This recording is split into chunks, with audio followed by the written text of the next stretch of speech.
My name is Eli Langston. The day my grandfather was buried, I saw it in their eyes, not grief, but greed. By the time the will was read, I'd been erased from the legacy he promised me. But what they didn't know was that he left me something else, something hidden, something powerful. And I was about to use it to bring them all down. Before we dive in, don't forget to like, subscribe, and hit the notification bell for more jaw-dropping true stories of betrayal, survival, and justice. Now buckle up. Because this isn't just a story about a stolen inheritance, it's about revenge, truth, and the legacy they never saw coming. The rain didn't let up, not even for a minute. It poured over the rows of glossy black umbrellas like the sky itself was angry. I stood at the edge of the grave, mud soaking into my boots, watching as they lowered the only man who ever believed in me into the earth. Grandpa Walter Langston was dead, and my world felt quieter. But not in the way you'd expect. There was no comfort in the silence. Just tension. A few feet to my left, my Uncle Terry didn't even bother with tears. He clutched a folded umbrella like it was a baton he'd just inherited, eyes fixed on the casket like it was a prize being buried, not a person. My cousin Jessa stood beside him in a sleek black coat, tapping on her phone like she couldn't wait to post a perfectly filtered funeral pic. And my mother. She avoided my eyes the whole time. She hadn't hugged me. Hadn't even said my name. I was invisible. It didn't make sense. Growing up, Grandpa used to say I was the only one who really listened to him. "You pay attention, Eli," he'd grumble, passing me his old toolbox. "That's rare in this family." He taught me how to weld. How to lay a foundation, how to read people. I guess I should have paid closer attention to them, because now that he was gone, they acted like I didn't exist. The service ended faster than I thought it would. No long eulogies. No time for stories. Just a generic prayer, a shove of dirt, and an awkward shuffle back to the parked cars. Jessa waved to someone and smiled like she was at a wedding. Terry was already on the phone, barking orders to someone, maybe his lawyer, maybe a real estate agent. I didn't know yet. "You heading back to Florissant tonight?" My mother asked me finally, barely making eye contact. Her tone was flat, like she was offering to heat up leftovers. "I thought we'd have a meal together." I said. "You know. Talk about Grandpa." She hesitated. "Terry's making arrangements. I think we're just going to get things handled." That word, handled, hit me wrong. Grandpa had only been gone a few days. His body was barely in the ground, and already, they were moving on like he was just a technicality. I nodded slowly, letting her off the hook. Sure. But in that moment, something shifted inside me. The grief I expected to feel was replaced by suspicion. Their faces weren't mourning, they were waiting. Calculating.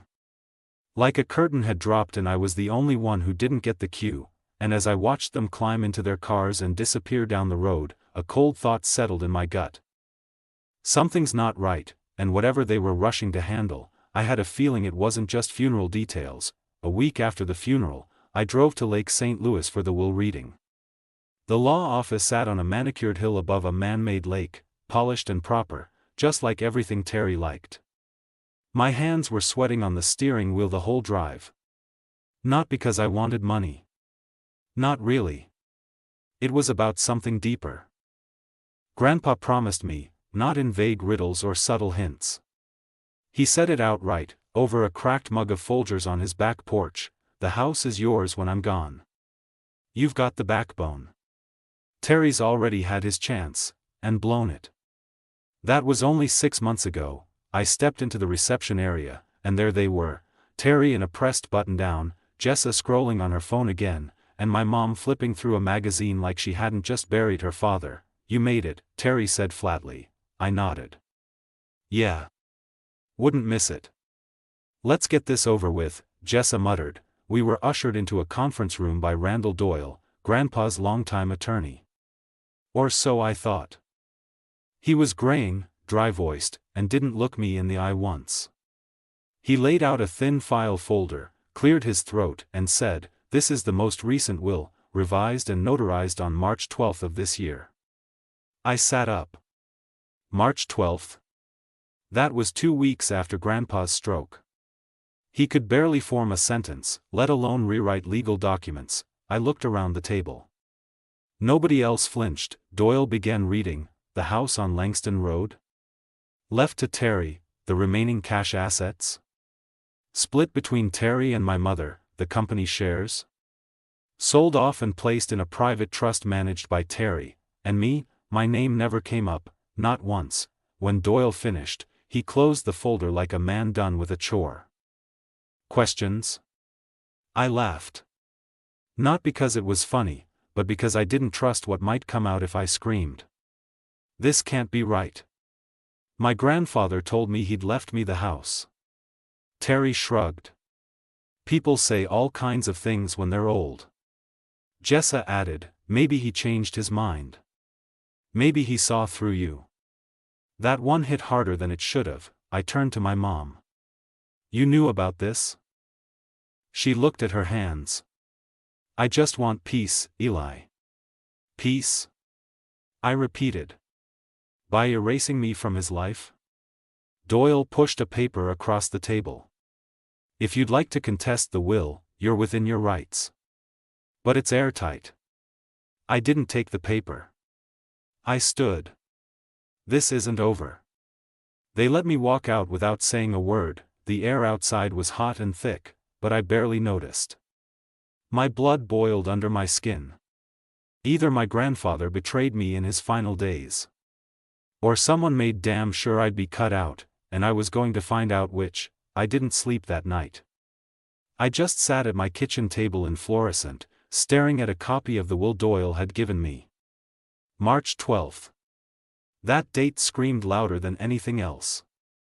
I remembered visiting Grandpa at St. Mary's that week. He couldn't hold a fork, let alone a pen.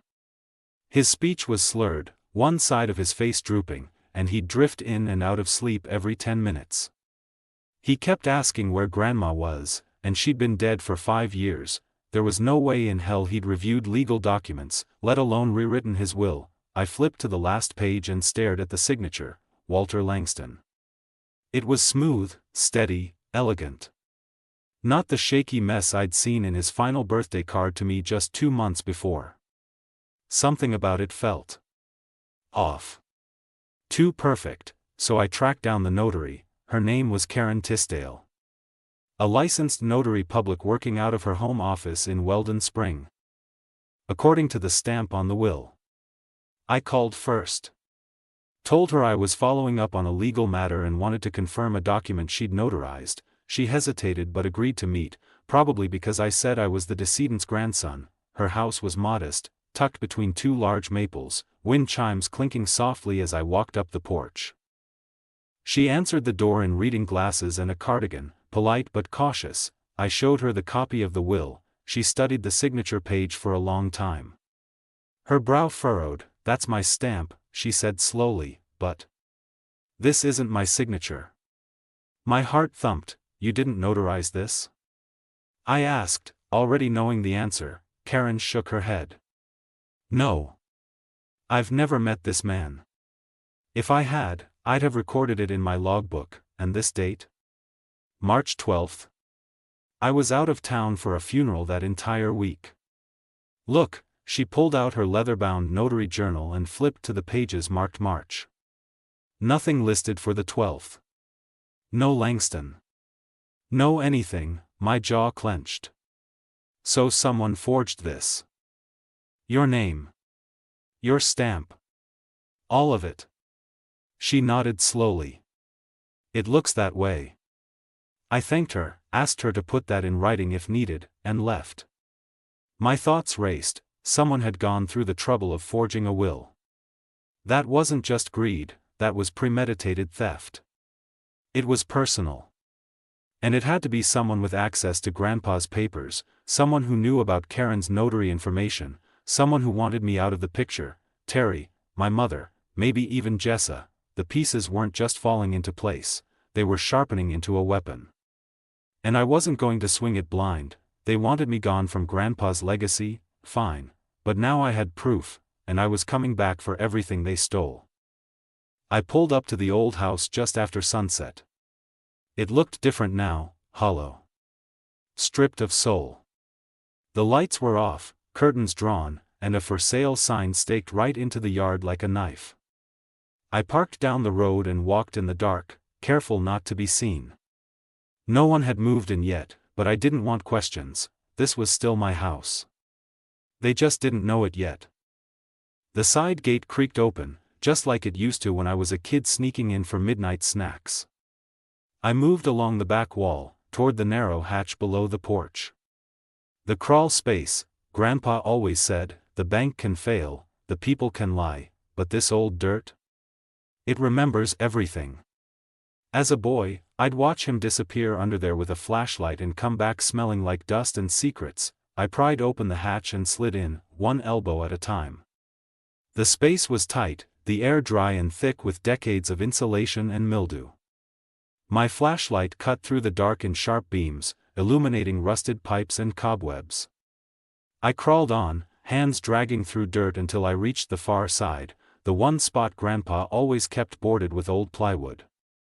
I knocked along the planks, listening for hollows. One gave a soft echo. I dug at the edges, pried it up. There it was, a weatherproof storage box, wrapped in plastic, taped tight. My name was scrawled on the top in permanent marker, Eli, only if I'm gone. I sat back on my heels, heart hammering in my chest. My fingers trembled as I peeled back the tape. Inside, layered in towels to keep it dry, were 3 items: a small leather-bound journal, a manila envelope sealed and labeled "Give to Pastor Nolan," and a black USB drive. I opened the journal first. The entries began just over a year ago, thoughts, suspicions, and fears. Grandpa detailed how Terry had pushed him to sign business cleanup paperwork. How Randall Doyle suddenly reappeared in his life after a decade of silence, how my mother began asking about property values out of nowhere. "They're circling," he wrote. "Terry wants the company. Diane wants the land. Jessa wants it all sold off. They think I don't notice, but I do. They think I'm weak. But I'm watching." One entry stopped me cold. "If they're reading this, I'm probably dead, and Eli, I know you'll come looking. I left the truth with Nolan. The rest? You decide what to do with it." I closed the journal, throat tight. For the first time in weeks, I didn't feel alone. Grandpa had seen it coming. And he had trusted me to finish what he started. I pocketed the drive and the envelope. The house might have been emptied. The will might have been forged. But beneath the floorboards, Grandpa's voice still lived, and now, I had it. I didn't sleep that night. I stayed up rereading Grandpa's journal, flipping through every scribbled thought and warning like they were maps leading me out of a minefield. One line echoed louder than the rest: "I left the truth with Nolan." Pastor Nolan had baptized me in the muddy creek behind Langston Baptist when I was 9. He officiated Grandma's funeral and had visited Grandpa every week in the hospital. If anyone still carried Grandpa's trust, it was him. The next morning, I drove out to the church, a small white building tucked between cornfields off Route 94. The same peeling paint, the same rusted bell tower, and the same familiar calm. I didn't even knock on the office door. I just stepped inside. Pastor Nolan looked up from a stack of hymnals, his weathered face softening when he saw me. "Eli Langston," he said, folding his hands. "I figured you'd come." My pulse quickened.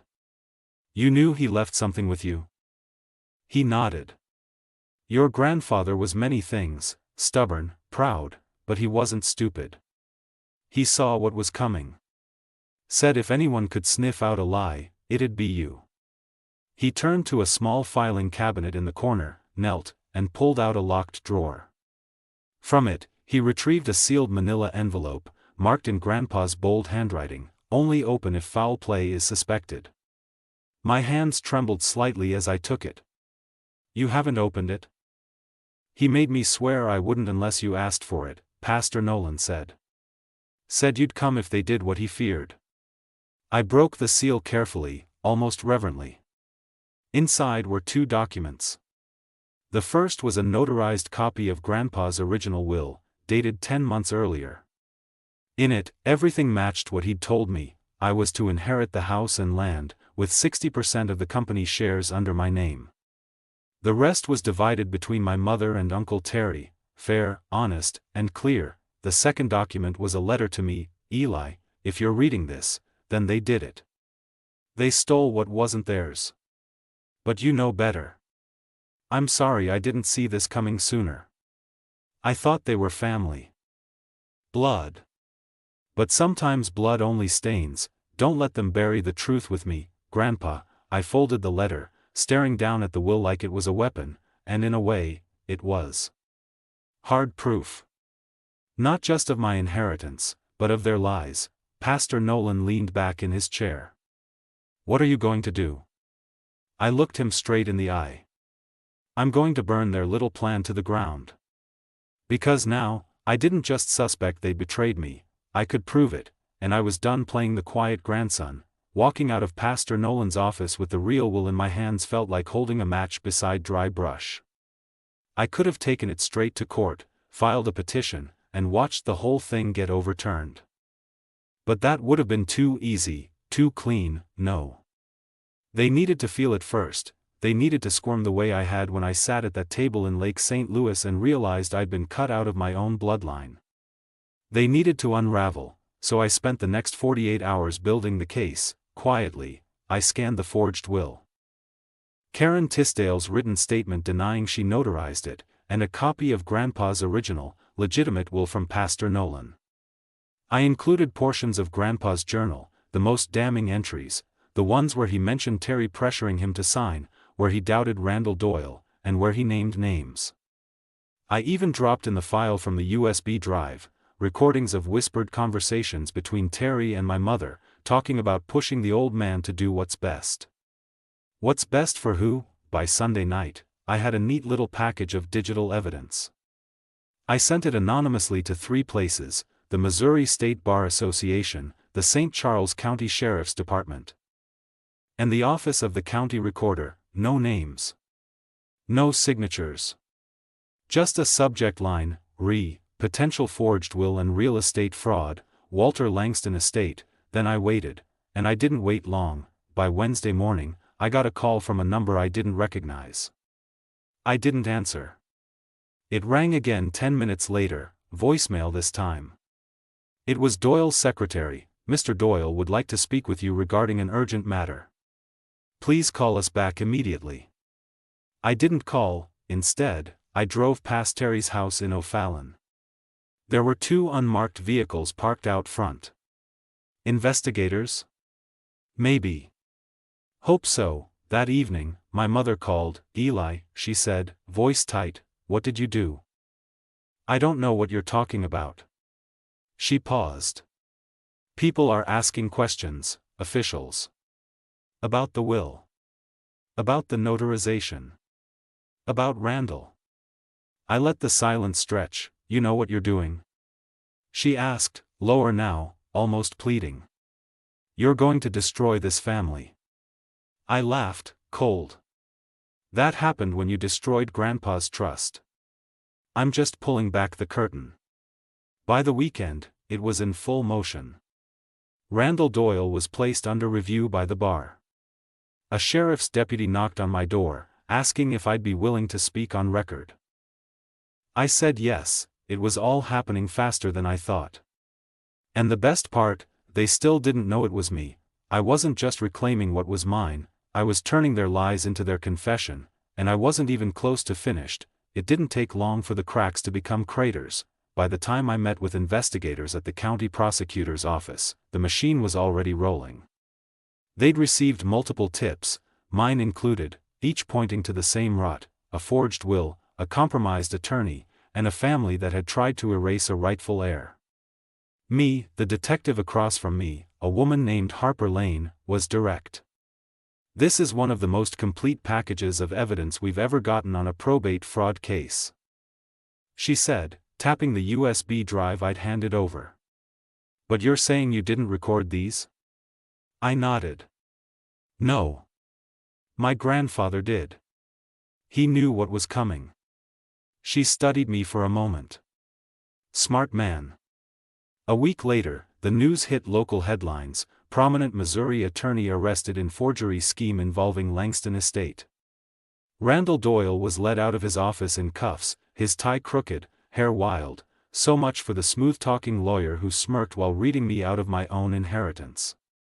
He was charged with conspiracy, fraud, and impersonating a notary.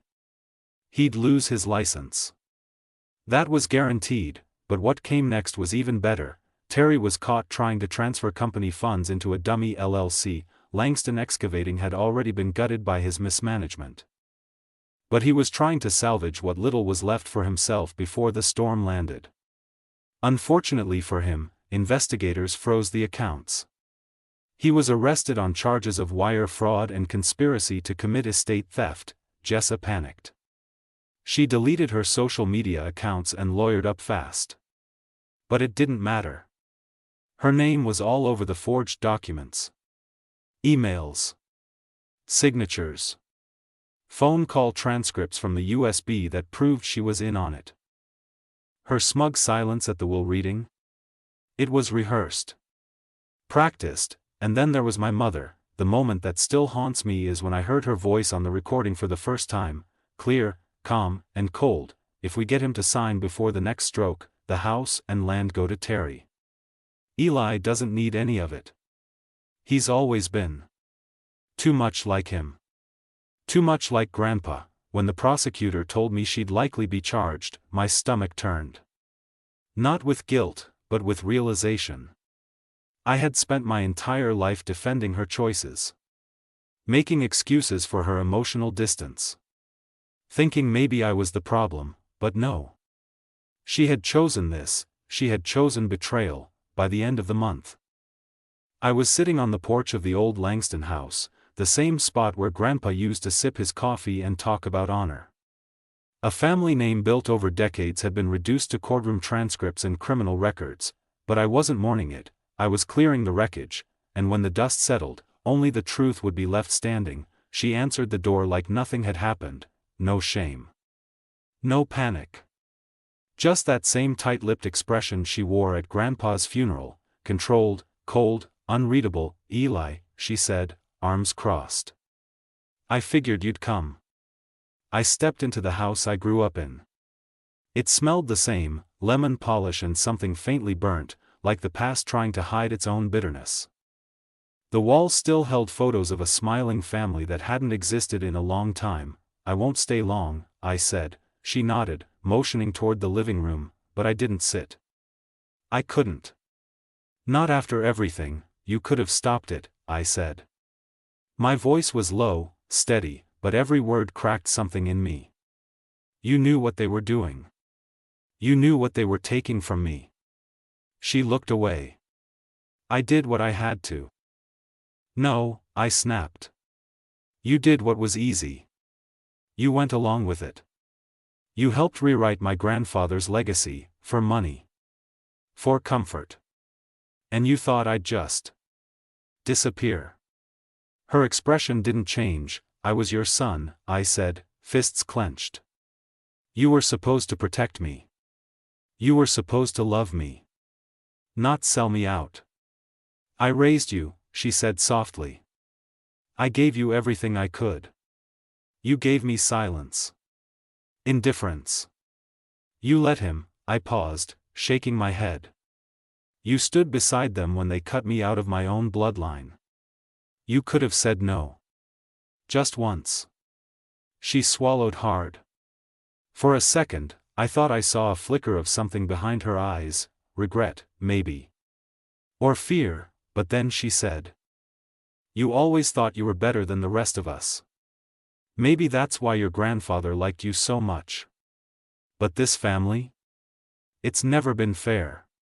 You just finally noticed.